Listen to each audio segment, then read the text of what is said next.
ওইটা সিগন্যাল ছিল।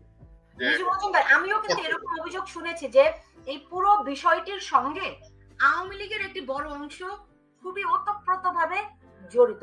তো আপনি যেহেতু আওয়ামী লীগের সঙ্গে অত্যন্ত ঘনিষ্ঠ সক্রিয়ভাবে কাজ করছেন বিভিন্ন পর্যায়ে, যে আওয়ামী লীগ এই বিষয়গুলো কতখানি বিবেচনা করছে, ভবিষ্যতে তারা নিঃসন্দেহে ফিরে আসবে, কিন্তু কতখানি আত্মশুদ্ধি নিয়ে ফেরত আসবে এবং এই বিষয়গুলি তারা গবেষণা করছে কিনা, তারা বিশ্লেষণ করছে কিনা যে তাদের ভুলগুলো কি, তারা তাদেরকে আসলে ভুল পথে পরিচালিত করলে এই বিষয়গুলি তারা কিভাবে করে দেখছে।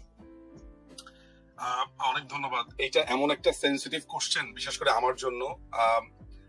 আমার মনে হয় না যে আমি কোনো ধরনের চূড়ান্ত অনুমতি ছাড়া বা সময় ছাড়া এগুলো নিয়ে কথা বলতে পারবো। আমার যতখানি মনে পড়ে নিজুম মজুমদার, আপনিও খুবই আত্মবিশ্বাসী ছিলেন যে কিছুই হবে না, সরকার সব হ্যান্ডেল করছে। আমি আপনাকে বলছি, এটা বলতে তো আমার কোনো বাধা নেই। সেই সময় বাংলাদেশের গোয়েন্দা সংস্থাগুলোর সাথে আমার সরাসরি যোগাযোগ ছিল এবং এটা আমি বলবোই। এবং তারা যদি এগুলো ডিনাই করে, আমার কাছে অসংখ্য প্রমাণপত্র আছে এবং কারা কোথায় বিট্রে করেছে না করেছে সেগুলো আমার কাছে একদম প্রমাণ সহ আছে। সেগুলো নিয়ে আমি কথা বলছি না, কারণ সেনাবাহিনী বিট্রে করেছে, তাতে কোনো রকমের আমার মানে সেনাবাহিনীর একটা অংশ বিট্রে করেছে, সেটা নিয়ে কখনো আমাকে চ্যালেঞ্জ করতে আসলে তারপরে সেগুলোর জবাব আমি দিতে পারবো। কিন্তু প্রশ্ন এটা না, প্রশ্ন হচ্ছে যে মূলত বাংলাদেশ আওয়ামী লীগের ভেতরে কেউ কি করেছে কিনা। দেখেন, আমরা এখন এরকম যেরকম একটা স্টেটের ভেতর আছি, সেই জায়গাতে আমার মনে হয় না বাংলাদেশ আওয়ামী লীগ এই মুহূর্তে কাউকে কনফ্রন্টেশনে আনা, কাউকে ব্লেম করা, কারণ আমরা আহত অবস্থাতে আছি, উন্ডেড। এরকম আহত অবস্থাতে প্রথমে যেটা দরকার, আমার যে ক্ষত, সেই ক্ষতের চিকিৎসা প্রয়োজন। আমি আহত হয়েছি, আমি নিজেকে আস্তে আস্তে করে ঠিক করবার চেষ্টা করছি। এই আহত বাংলাদেশ আওয়ামী লীগ হয়েছে নানান ভাবে, বেইমানি, বিশ্বাসঘাতকতা থেকে শুরু করে নানান ভাবে। কে কারা কিভাবে আছে সেই জায়গাতে আমি আপনাকে নিয়ে যাচ্ছি না, সেই মানুষগুলোর নামও বলছি না। অনেকের নামই আপনি বলছেন, অনেকের রেফারেন্সে আপনার কথা বলছেন, তো হয়তো বা অনেকের ব্যাপারেই সামনে প্রশ্ন আসবে। এখন যারা মিডিয়াতে অনেক রকমের রেফারেন্স দিচ্ছেন, সেগুলো সামনে আসবে, এখন না। আমি আপনাকে কয়েকটা ডট মেলাতে বলি, একটু ঠান্ডা মাথাতে আজকের এই কথাগুলো একটু শুনবেন, এটা গুরুত্বপূর্ণ। প্রথম কথা হচ্ছে, 2018 সালে যেই কোটার সমস্যাটা শেষ হয়ে গেছে, এটা 2021 সালে যেই ছেলেটি রিড করলো, সেই ছেলেটি কে? হু ইজ দ্যাট ওহিদুল ইসলাম তুষার? আচ্ছা, 2021 সালে সে রিডটা করলো, 21, 22, 23, 24, 3 বছর, 3.5 বছর, 4 বছর কোনো সারা শব্দ নাই সেই রিটের। 23শে জুন যখন ওয়াকার, জঙ্গি সর্দার ওয়াকার যখন সেনাবাহিনী প্রধান হলো, তার পরের দিন রায়টা দিতে হলো কেন? যে রায় দিল জাস্টিস আপনার খিজির হায়াত খান এবং কামরুল কাদের, তারা কারা? তারা কি সাম্প্রতিক সময় আমেরিকাতে গেছিল বা আমেরিকান কোন প্রোগ্রামে তারা অ্যাটেন্ড করেছিল? তাহলে কয়টা ক্যারেক্টারের কথা বললাম? ওহিদুল ইসলাম তুষার, সে রিড করেছে। কেন করেছে রিডটা? সে জানে যে সরকার নিজের পরিপত্র জারি করেছে, সরকারের একটা পলিসিকে চ্যালেঞ্জ করতে পারে কারা? 1 নাম্বার। 2 নাম্বার হচ্ছে বিচারপতি কারা যারা রায় দিয়েছে, 2 নাম্বার। 3 নাম্বার, ওয়াকার সাহেব যখন সেনা প্রধান হন, তখন অনেকেই বলে যে মাননীয় প্রধানমন্ত্রী করেছেন, মাননীয় প্রধানমন্ত্রী, মানে সমস্ত দোষ এই মানুষটার উপরে। মানে মনে হয় যে রাষ্ট্র কাঠামো হচ্ছে উনার কথাতে, মানে উনাকে এক নায়ক বানিয়ে দেওয়া হচ্ছে, অথচ মাননীয় প্রধানমন্ত্রী কিন্তু একটা নিয়মের মধ্যে করে। কেউ কোনো যদি মানে মাননীয় প্রধানমন্ত্রীর কাছে কি কেউ যদি বলে যে এরকম আমি শুনেছি জমি জমা সমস্যা নিয়ে গেছে, মাননীয় প্রধানমন্ত্রী নিজে বলেছে যে এটা তো আইনি ব্যাপার। আরে এটা যদি আইনি ব্যাপার উনি এটা মনেই না করতেন, তাহলে উনার জন্য তো 3 সেকেন্ডের ব্যাপার ছিল বিচারপতিদেরকে ফোন করে বলা এই রায় দিয়ে দাও। উনি কি বলেছেন? তাহলে কি কেউ কি নিজের পায়ে নিজে কুড়াল মারবে বা নিজেকে নিজে বিপদে ফেলবে? মানে সেলফ ইনক্রিমিনেট করবে নাকি কেউ? বাংলাদেশের মানুষের যে ভাবনার স্তর, এটা ভয়াবহ, যে প্রধানমন্ত্রী সবকিছু করতে পারবে, কিন্তু প্রধানমন্ত্রী যে সবকিছু করতে চান না আইনের বাইরে গিয়ে, এইটা কেউ বিশ্বাস করতে চায় না। তার মানে ব্যাপারটা দাঁড়াচ্ছে উনি এটা আদালতের উপরে ছেড়ে দিয়েছেন।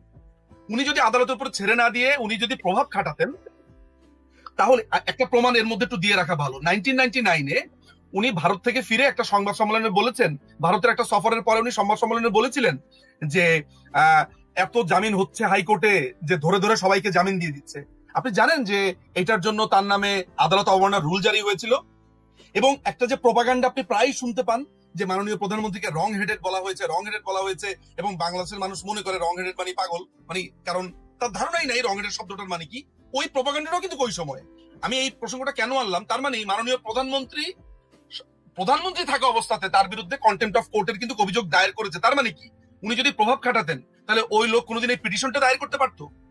আমি প্রমাণটা করছি এই কারণে যে মাননীয় প্রধানমন্ত্রী অল দ্য টাইম আইনের প্রতি শ্রদ্ধাশীল ছিলেন। আচ্ছা, এই যে আইনের প্রতি শ্রদ্ধাশীল এত বড় আমি বয়ানটা দিলাম, কেন দিলাম? এই কারণে দিলাম যে ওয়াকার যখন 23শে জুন তিনি আপনার সেনা প্রধান হয়, এটা কি মাননীয় প্রধানমন্ত্রীর একক সিদ্ধান্ত, নাকি ডিজিএফআই এর রিপোর্ট আছে, নাকি এনএসআই এর রিপোর্ট আছে, ডিবির রিপোর্ট আছে, বিভিন্ন গোয়েন্দা সংস্থার রিপোর্ট আছে? এগুলো কি আমরা বিবেচনা করেছি? তাহলে এই ওয়াকারকে একেবারে এমন একটা পজিশনে কারা আনলো রিপোর্ট টিপোর্ট দিয়ে যে সে হচ্ছে সবচেয়ে যোগ্য? আমাদের মনে হয় এইটাও ভাবার দরকার আছে। আমি শুধু ইঙ্গিত গুলো দিয়ে যাই, ভবিষ্যতে যখন আমি বই লিখবো, ভবিষ্যতে যখন আমি আমার স্মৃতি রোমন্থন করবো, যা যা জানি উগরে দিব, সেদিন বাকিগুলো জানবেন। আপাতত হিন্টস দিয়ে যাই।